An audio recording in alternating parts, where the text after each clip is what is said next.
What's up everybody, Michael with Bearded and Lost, and today we are going to be doing something a little bit different. My wife Sam is going to show you how to make her grandmother's pie crust recipe. Let's get started. Hey everyone, it's Sam, the other half of Bearded and Lost, and like Michael said, today I'm going to show you how to make my grandmother's pie crust recipe. Now the recipe that she showed me had no specific actual recipe. It just came down to how everything looked and how everything felt by the time we were done with it. So hopefully after today's video, you'll be able to create your own crust. And here's a list of the things that we're going to use. All right, and we have 4 ingredients.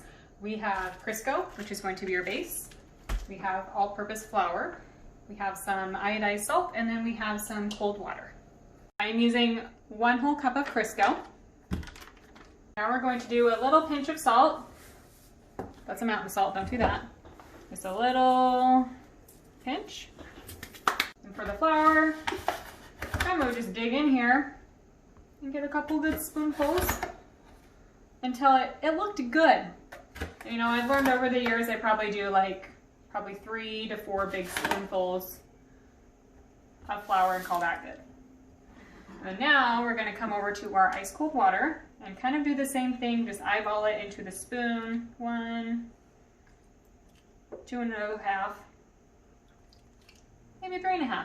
And we'll start with that. And depending on how it looks, I may add a little bit more flour or a little bit more water to get the right texture. I'm sorting with a fork. I'm going to kind of cut everything in.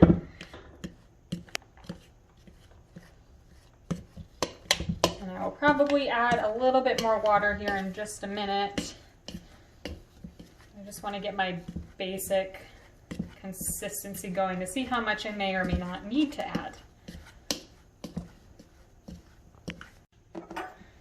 So I'll probably add, and I don't want to overwater it because if you overmix it, everyone knows that's a bad day.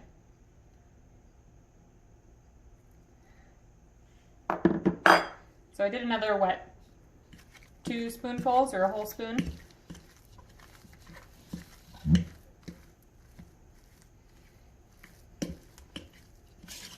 At this point you can kind of see that it's slowly coming together.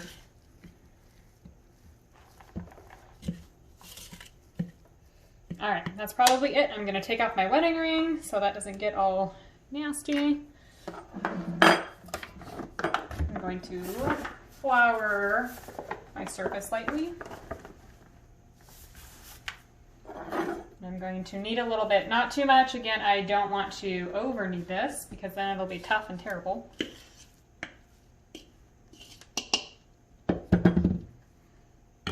And just mix away. And really, again, you don't want to overdo it. You want it nice and fluffy. You don't want it tacky. Still feeling just a smidge tacky. A little more flour in that. And now at this point, it's looking pretty good. It feels nice and soft. That's how Grandma did it anyway. She would just feel it. It felt soft to the touch, then it was good to go. And you know what? It's soft to the touch. And there we have it. All right, now that we're all done kneading, as you can see that I've split the dough into 2 separate balls. I plan to wrap it in cellophane and throw it in the fridge. We're going to be making chicken pot pie next, so stay tuned for that. So this will be used for both a top and a bottom part of the crust. Realistically, you can make this ahead of time. It can stay fresh in the fridge for up to 1 to 2 days wrapped in cellophane. Just makes it a lot easier, especially for us if we know we're going to be making something later in the week. If we can have it done beforehand, that just saves a lot of time. But as you saw, this is a super simple and hopefully easy recipe that you can follow and make some good memories at home. Thanks for stopping by, guys. Big thank you to my wife for making that. She has the touch, I don't. So like she said, we are going to be making some chicken pot pie a little bit later today. I will go ahead and make a video for that so you can see how to make the roux and how to make the filling for it. We are also probably later this week going to make some apple pie so we can show you how to make the filling for a really good apple pie. Hope you have a great day, and we'll talk to you later.